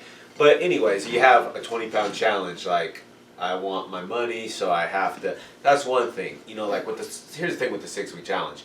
We have to make that thing so foolproof because it is one size fits all, right? Yeah. Yes. Now, if we're gonna get really dial in something for one person, that's different. Like a But game changer. people got to understand, when you're moving forward, there's nothing wrong with carbs. There's nothing wrong with fat. There's nothing wrong with Yeah, protein. really anything. It's just how much you're gonna take and what amount. But I think to answer that question, to get your family on board, part of it is don't have the crap in the house. Right. Yeah. But also, sometimes you just got to take a little bit extra time to prepare them something that is tasty. And you came up with the recipes. Absolutely. All the recipes you had were like really good. All the hummus chicken. My son Oh. likes the turkey burgers. I think the problem is one thing Amazing. I always say, I say it again and again and again. People like things that are complicated, but Yeah. so-called easy. They don't want things that are simple and hard, right? Right. Because what's simple and hard is what works. But everyone wants this. We're gonna reveal the secret technique today. Right. The get rich quick scheme, right? Yeah. The secret to lose. Like everybody wants secrets and things that instant, Gimmicks. but in reality, that's not how it works. Right. No, I mean I agree completely, and I mean for me watching my daughter do it, she really simplifies it. Her favorite thing to eat is steak with squash. It's her favorite meal, There you go. and she works out every day. She does do protein shakes. She does this, and you know what? She's in much better shape than I am. So let's do this. We got about 10, 15 minutes or so left. Let's try to rattle off some questions real quick. Hold on, Some I want to rapid- hit. I some want to rapid hit. fire. I want to hit that last topic one more Okay. time. All right. Yes. From a kid's perspective, there is textbook research done saying you should stay away from conversations about like weight loss with children. All right, but you need to figure out how to cater to their wants and needs. So I had 7 different 45-minute nutritional presentations that I went through with gymnasts at another gym recently, and the conversation was about performance. So I was hitting topics and helping them understand how you get fat and how you perform and different things like that, but it was all geared toward performance. So it wasn't about weight loss or fat loss. Absolutely. So you have to figure out how to shift that conversation in another direction with kids. Now, I do have a wife, though. I don't have kids either, but I do have a wife, and we completely different. And I do have those things. I do have them in my house in the way we do it. We got really tall shelves, and I reach way up there, and I put all the stuff up there that she doesn't want to see or eat, and it works really well for us. She has to have some discipline, of course, and she has to eat enough and eat well in order for her not to have intense cravings and desire that stuff. But there are things you can put in place if you just think it through that will help tremendously with that type of thing. But Yeah. And one little thing I say as a former fat kid, and I was in 6th grade, I weighed more than I do now. And I got that way because, I played sports and did everything, but at home, we had all this junk food. My parents didn't know anything about it. Right. And it was just like, That's Yeah. what we ate. It was there. 3 or 4 corn dogs for lunch, some ramen noodles. It was a Sounds free kind for of all. good right now. You Pizza know, we're rolls. home alone, and or even if my parents were home, they weren't. You know, so it's just like if you have all that stuff in the house, the kids You're just gonna gonna eat it. Like you said, putting it up on the higher shelf where they can't see it or whatever. You know, so Out of my that's my 2 Out of cents. sight. Don't think about it. Yeah. You know, if I Because eat by on the beach, time I had educated myself, 8th grade, what little tiny education I did was, Honey Bunches of Oats is better than pizza, right? you think it's Well, good. and there's been a couple comments in here about having a poor relationship with food, and I think that's kind of where you're going with the gymnast and talking about performance. Right. It's absolutely the way I word that with my daughter and the way her coaches do, because the last thing you want to do is give a child a complex about, oh, I can't eat this, Right. or it will cause this. Yeah, because that's when you run into when they have hard times or when they're dealing with stress. That's when they start resorting back to food as a source of comfort. Right, and it can go either way, right? With way they use it in a comfort way and they gorge or they this and that. So yeah, I mean, with my daughter, at the end of the day, she's gonna be 9, so I'm not gonna sit there and say nope, you eat the chicken. I mean, you know what? She goes to birthdays, she eats the pizza and cake, and we don't have a discussion about it because she's still a kid. Right. You know. That's good. Yeah. That's good to hear food is fuel. It's just don't go back for the comfort, but you're eating this because you want to be better. You want to feel better. Well, a lot of things It's too. enforcing it. One really important technique for when you're facing down a double cheeseburger with bacon on it, Been there and many you wanna times. overcome that cheeseburger, you need to think about your why, right? Whether it's performance, whether it's your pants don't fit right, you got to look at it and say, yes, I need to eat, but am I just eating to feel good or am I eating for fuel? Right. And then, okay, so why shouldn't I do that? What is my reason for working out? Why am I doing all this stuff? And if you got to think about what's this going to do to me and what's my outcome here, and just really focus on it. At the end of the day, your why is going to be the most important thing. Like, why are you working out? Why are you trying to lose weight? Why are you trying to eat for performance? Whatever it is, you have to think about why you're doing what your motivation is. Right.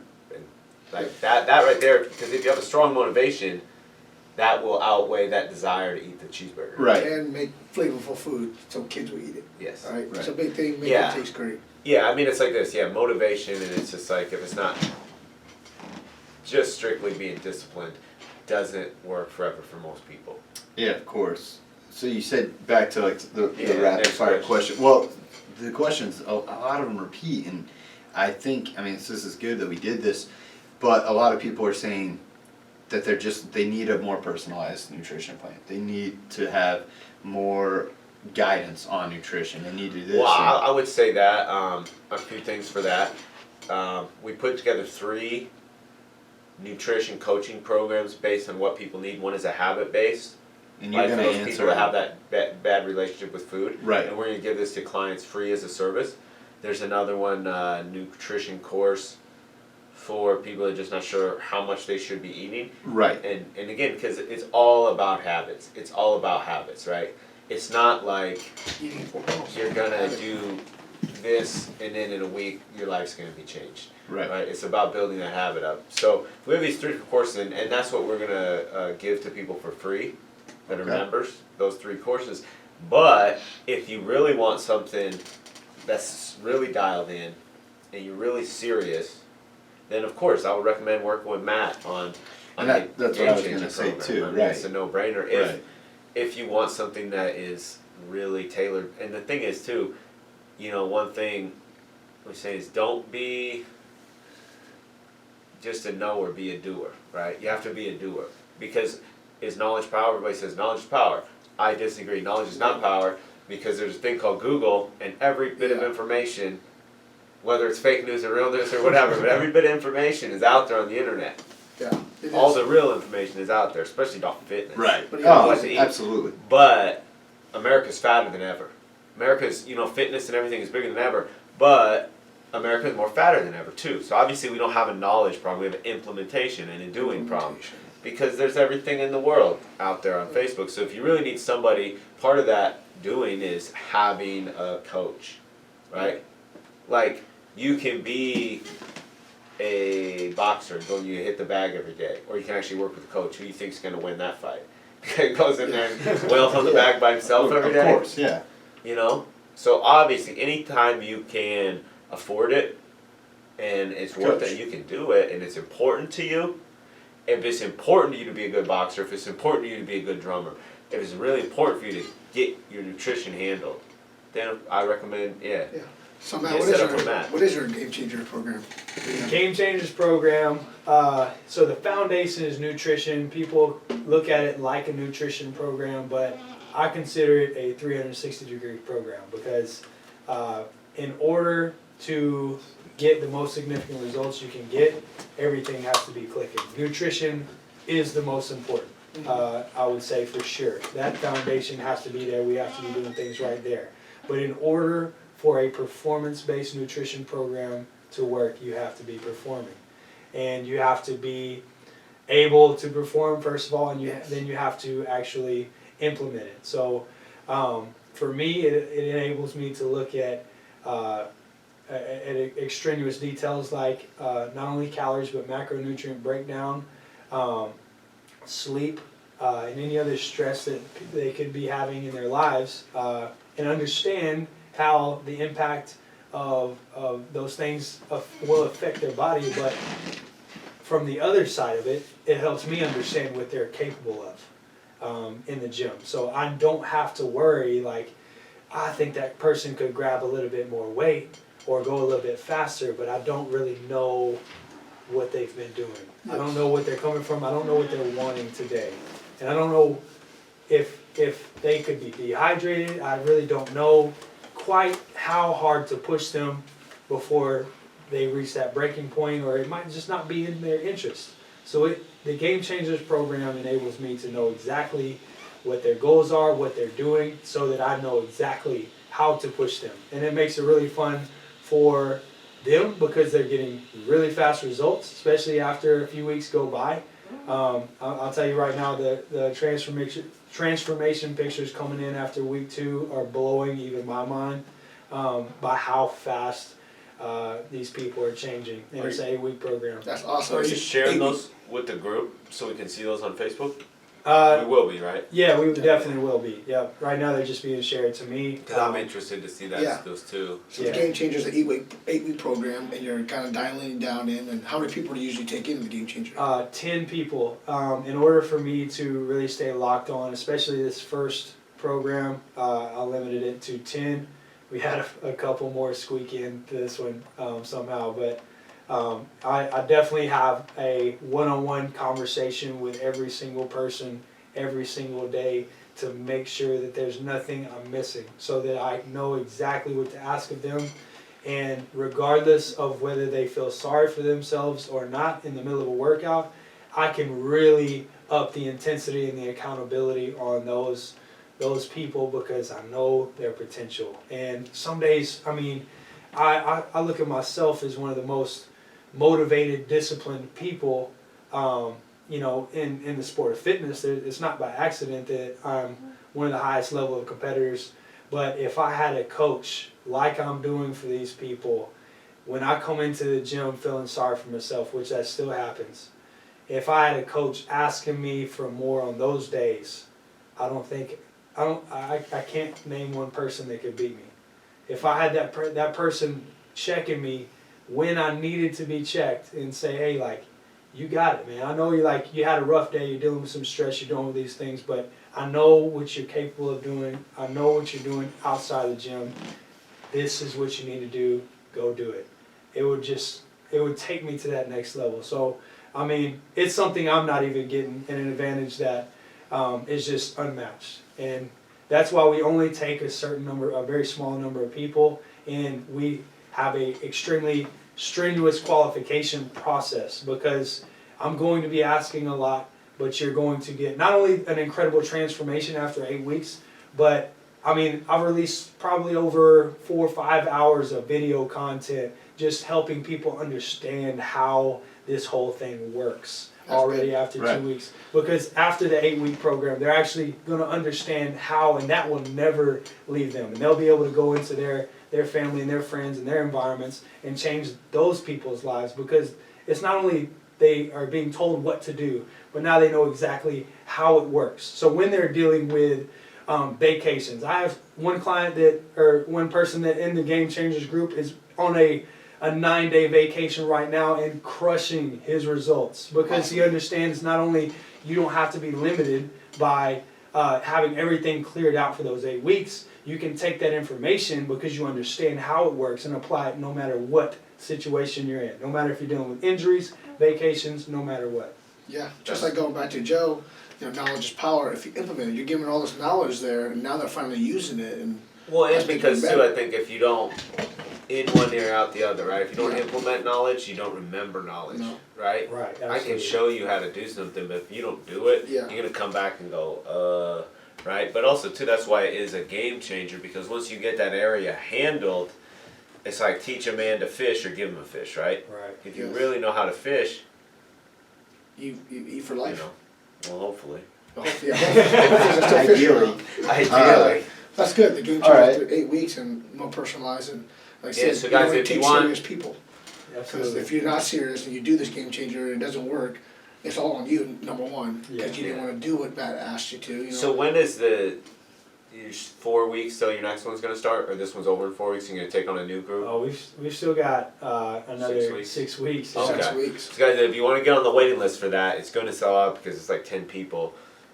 So Yeah, I've already got Is it 6 full or already? 7 people that have contacted me. We've had several So conversations. there's like back 3 and forth. spots left, basically 3 or 4 spots. Yeah, I If mean, they pass, right? if they pass, yeah, I'm not It's just not pulling the the trigger first on 10. anybody It's because the first 10 that fit for what you do. right, in the highest qualified 10. Right. And what I'm looking for in that qualification process is number one, just like you talked about, Joe, their why. Because if they're coming from So if I come in and say, I really want to get more chicks on the weekends. yeah, you're out. Adios, amigo. You better hope there's only 10 people that sign up. Yeah. Cut it out, you're not going. But yeah, like I want to know what you're capable of. I understand that my why comes from an extremely adverse background and history, and that is going to win every time. When I'm lined up across from somebody going rep for rep, I am 100% confident I'm about to win because I know where I come from. And I know what I've put into getting to this situation that I'm in now, where I'm staring you face to face. And I have no doubt that I'm going to win because I know what I'm willing to do in order to win. And that comes from, unfortunately, a really dark place. And the darker place you come from, the more important it is. And the harder that you fought in order to get to the place you are now, and the worse you want it, the more potential you have to succeed. And that's honestly what I'm looking for. I'm not saying that people that have, coasted through life cannot have a serious, sudden reckoning of like, all right, I really need to do this, but I'll be able to tell. And it definitely is an advantage if you come from that easily visible background. Well, it's like Evander Holyfield said, and we'll take the next question after this. He said it's hard to get up and run at 5 a.m. when you're sleeping on silk sheets. So what's our next one? All right, Let's question. go down to some of the other questions, Yeah, like, some good ones. question 2 and stuff, or whatever. Looks like you got something picked out. Yeah, I've been scrolling through. Well, someone was wondering why they don't have Hauser's abs. I'm not sure if one of our employees put that, but I'm not sure because you're not Eric Hauser. Well, you can't have. You don't want to be number 3. Here's a. Matt's abs now, number 1. Well, that's true. You want the third best abs in the company? Here's a straight to the point, blunt one. I think it's a yes or no question, right? Set it up. Can you out train a bad diet? No. No. There you go. Get it over. There Nope. it is. Here, and then I think Keep 'em this coming is. just like that. Keep Yeah, 'em yeah, coming, yeah. Joel. And I'm going to go into questions about supplements now. Okay? Real quick. Let's do Because this. that was kind of your overall fitness stuff, and so let's do some supplements. So yeah, supplements. I'm still good after my post workout. I did today's boot camp. Here's today. a I feel question. good. Here's a simple to the point question. Do I really need them? Do you need anything, right? I would say you need water. You need love. No, do you need them? I mean, you don't need anything, but if we're talking about optimizing, all the supplements that we have at the gym, every single ingredient in there is backed by at least, and many times, many more, 3 research studies, real research studies, not. Well, and I was gonna just comment on this. I've got an all caps question here that says, "Please don't give supplements out that haven't been researched that aren't this." I don't know if they're insinuating the FDA hasn't. So one thing, But maybe you like wanna Matt, talk will you about pass that me later. that?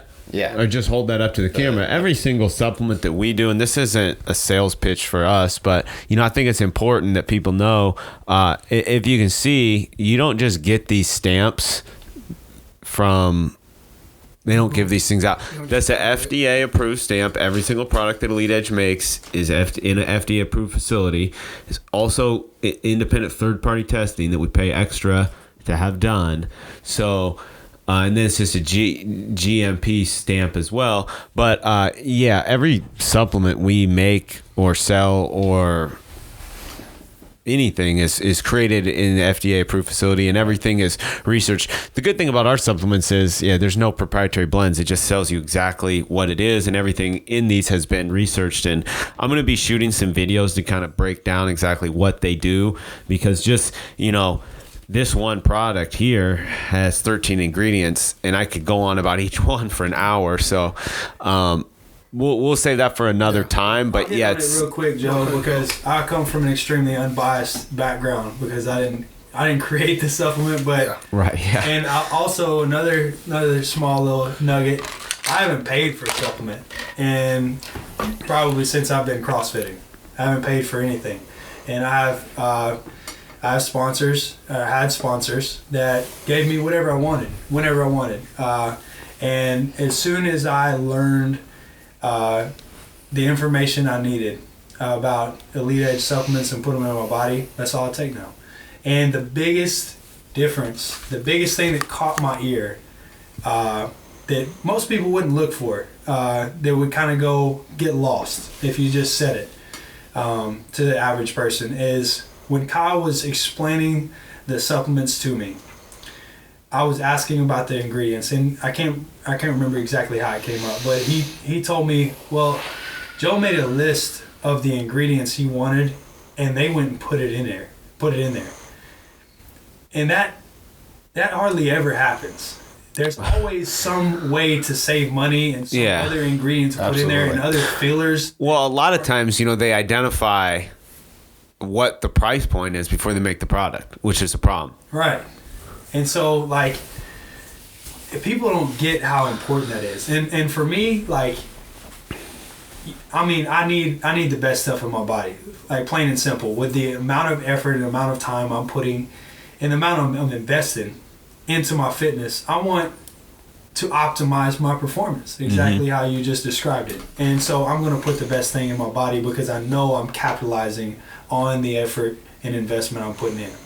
Absolutely. Yeah, because a supplement makes you work harder. You're supplementing things that you can't always get. It's like That's this. why you take it. It's not like I take it just for, but I want to be stronger. I'm going to take my protein. I want to recover faster. I'll take my BCAAs, my posts. Those are the big things, is why we take it. Like you said, do you need to take it? You don't need to, but if you want better results, you want better performance, like you said, your competitions, you take these things that aid to you to help you.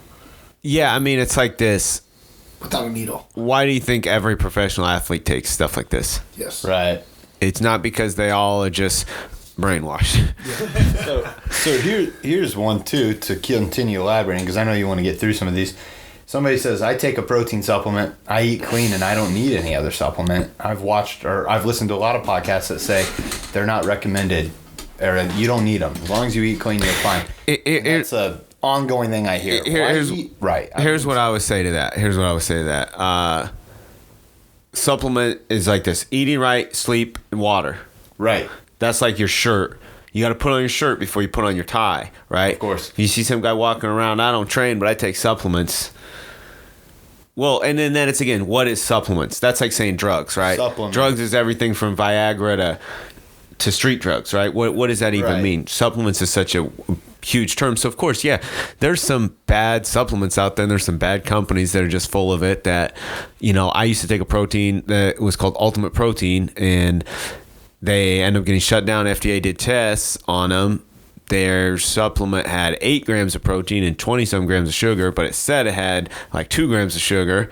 So yeah, there's a lot of people that are selling hot cocoa and telling you it's protein, but do you need it?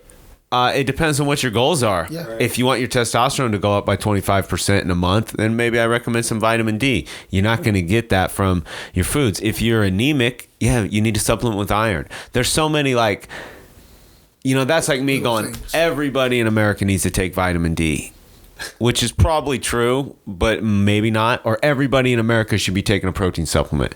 Well, what if you're allergic to it, right? So you can't just say, I don't need them. Everyone's needs are different. But if you really want to get your most at performance-wise, then you definitely should be taking. I mean, there's so much research. Creatine is the most researched supplement in the world. Branched chain amino acids are so researched. Like, there's certain supplements that you just can't deny, right? Any more than you can deny that, the sky is blue. Yeah. I mean, it just is what it is, right? So. Next one. Yeah, one sec here. So that's a good one. Like, so what supplements do you take, Matt? Like, I mean, the 4 that I was introduced to, first and foremost, the post-workout. Man, like, the taste is amazing. Usually when you're dealing with things that are extremely effective and the fillers are all eliminated, the taste is not good. The fillers, like you said, the fillers, once you take all the sugar, the fillers out of it, it's like, this is the good stuff. And so it honestly blew my mind that it actually tastes not just good, but really good, and worked really effectively for that post-workout supplement. And then the protein, also, I was very worried, like, man, this is sounding really healthy. And then, like I said, but you don't have to take it. You take it to perform better, right? 100%. You don't have to take supplements, but you do it because you perform better once you do take your supplements. I mean, it's like this. Do I have to brush my teeth? No, but, That's helpful. Yeah. Here's another one for you. So, about branched chain amino acids in particular. So it says, are they worthless? Oh my God. I know that we sell them, but I've been taking them a long time, and I don't feel like it's done anything, certainly not enough to justify the price. So maybe you want to someone elaborate on that. There's some qualifications, and I'll let you hit on it too, Joe, like, of course, but there's some qualifications where you what you need to do in order to need them. First of all, it is in order to recover from muscular breakdown. When are you taking them? And then we go into the second thing, effectiveness. So when are you taking them? The timing and understanding of how they're supposed to work is important as well. So if you take them at the wrong time, your body could just respond to a certain timing differently, but what works best for me is taking them before or in the middle. And with my workouts, they're so high intensity, I'm not stopping to drink some water in the middle of my workout. So I always take them immediately before, and then as my muscle is breaking down, the branched chain amino acids are helping them recover.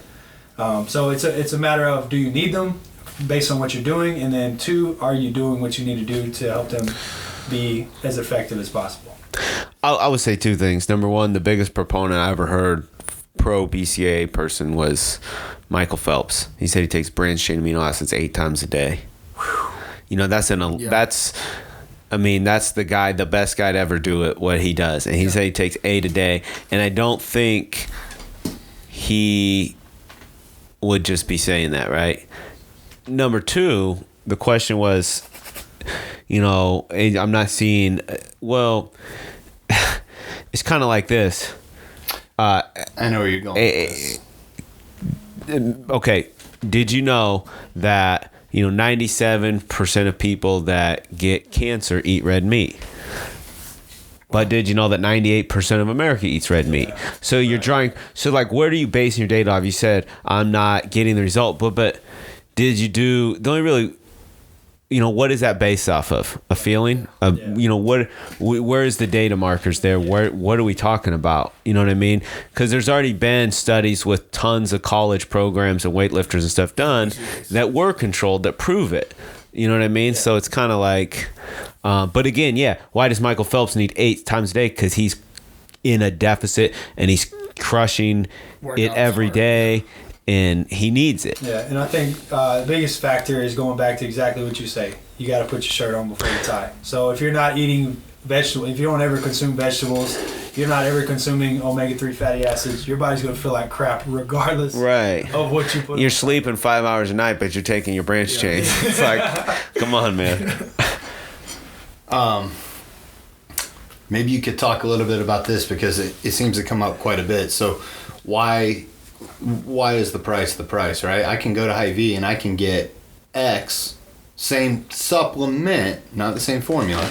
I can get a protein powder, for example, or a BCAA, and it's half the price. Why are these this price? Why is this? You kind of touched on it with the ingredient list and the FDA approval and the third-party testing, and I mean, really, I think that is the answer. But Not only that, but I'll tell you this. Actually, yesterday, me and Chico went to GNC. okay, And I have the receipt and I actually have all the supplements downstairs because we're going to shoot a video about this. We bought everything that's in this, oh, okay, and at GNC, it costs $200 to get a month serving of everything that's in this. I think so. So when you say For a lot of it's people like asking that, it's the like answer's about to come. a post workout Right. is like a car, right? They're different. You can't just say, well, you know what? I don't understand. The Ford Festiva is only 20 grand. Why is the Corvette 100 grand? I don't understand. I use the You know, high so analogy. it's just kind of it's silly anything. to say you don't go into Well, it's anything. The price Anything, reflects yeah. the product. I mean, Right. the same reason why the Wonder Bread is a lot cheaper than the Ezekiel bread. of course, And baking, you get the ones with no It's nitrates. bread, right? So I mean, bread is bread. I mean, there's so much stuff to be said about that. But you know, if you look at the closest product to what we sell here on bodybuilding.com is actually the same price. So you know, Right. I think you just have to look at supplements. You can't compare pre to pre. You compare ingredient to ingredient, And right? I think- And then because we all know there's so many companies that have been busted for selling, spiking, BSN, Things like doing all this. sorts of dark arts, man. And why do you see all these UFC guys? Every single UFC, somebody's getting busted for tainted supplements, like clockwork. Once a month, somebody's losing their. So it's like, if that doesn't prove to you that supplement parties that aren't doing third-party testing or spiking their supplements, I don't know what will. Yeah. Well, and I mean, And Yoel Romero just won a $30 million lawsuit against a supplement company Because you tested. because he tested Positive. So I would say, yeah, you have to compare ingredient for ingredient and amount for amount. And I want to touch on this too. When athletes are busted for supplements, if you're a non-athlete, that doesn't mean that that's okay. It's not just the performance effects that are the Right. reason why they're illegal. It is the health effects. I tell you one time, you guys remember those pro hormones that used to be out? Yeah. I know a guy, he was fighter. He's in the UFC too. He was taking those and he started to he started to lactate. Oh man. So it's like, okay, you might have a little bit bigger muscles, but I think you got a whole nother set of problems you got to do. So it's not. Issue there. Yeah. That's it. So those fake steroids and those weird, some of that SARMs and these different things, they're even worse for you than nobody even knows what those do to you because they haven't been studied.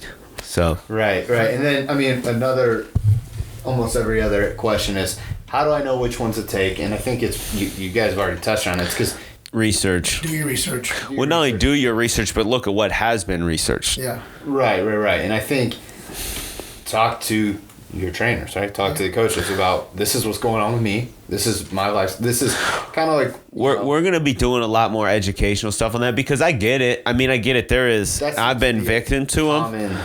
And a lot of other people have been victim to. Right. So I would say first, look, is the supplement, do you even know what's in it? Is it third party tested? up. If it's not third party tested, then right there you say, well, why isn't it?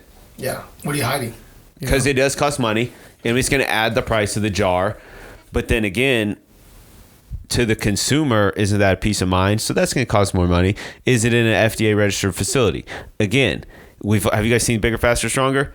Yeah. The guy's making supplements in his kitchen with some guys he found at Home Depot. Right. So it's like, where are these coming from? And trust me, I'm not going to name any names here, but we know guys that do that stuff. Of course. Absolutely. Absolutely. So make sure you look at the ingredient list, look at research, like, alpha APC is in there. Look up these little things that you don't know what it is, and then you'll learn, because you can hear someone talk about it, but do your research also. That's going to be a little bit better, because if I look it up, like Joe brought that pre-work, I looked up some things like, wow, this is informational for me, and know what I'm putting in my body. Same things, like you want to take care of your body, put the best stuff in it. Mm-hmm.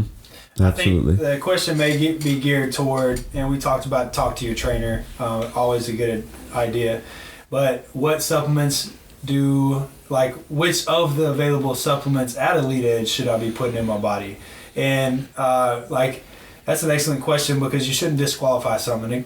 Like a great example is, should you take protein if you're trying to lose weight, and why? I'm not trying to put on muscle, but you need to understand that if you're losing weight and you're not taking a protein supplement, then primarily the weight loss you are losing is going to come from your muscle. Right. It's the most difficult thing to gain. Yes. And, if you're losing muscle, then when you lose that weight that you may lose, you're going to look the same, if not worse. Exactly. That's Exactly. hard to get that back. Well, your body eats protein. It's not gonna be easy. Oh to bring that man, back. it's let the body burn the fat. And you know what the funny thing is, like you said, you have all these people, they lose 20 pounds on a 6-week challenge. They're eating 180 grams of protein, and it's like, well, Stop. don't throw the baby out with the bathwater. Yeah, don't keep doing that, but don't cut the protein intake out. Yeah, because I had a lot of, like I said, That's like half the battle, the water and the protein and the training. You know what I mean? Your body's water. All you got to do is just not eat 800 grams of carbs after that. You can't just go to that spectrum. But like I said, stair stepping it up, because that was a big question we want to learn is protein. No one eats enough. It's just given. You eat 130. Well, it's like you say too. You can eat a steak, and be full, but you can eat a bag of Lay's and you still want more. You won't satisfy you. That's why So I do a steak appetizer. I get a nice big old steak. The cut steak- it up, and everybody just snacks on the steak. very underrated appetizer. And we've talked about several One of the times. best. Yeah, we talked about several times, like eat more protein, just to quantify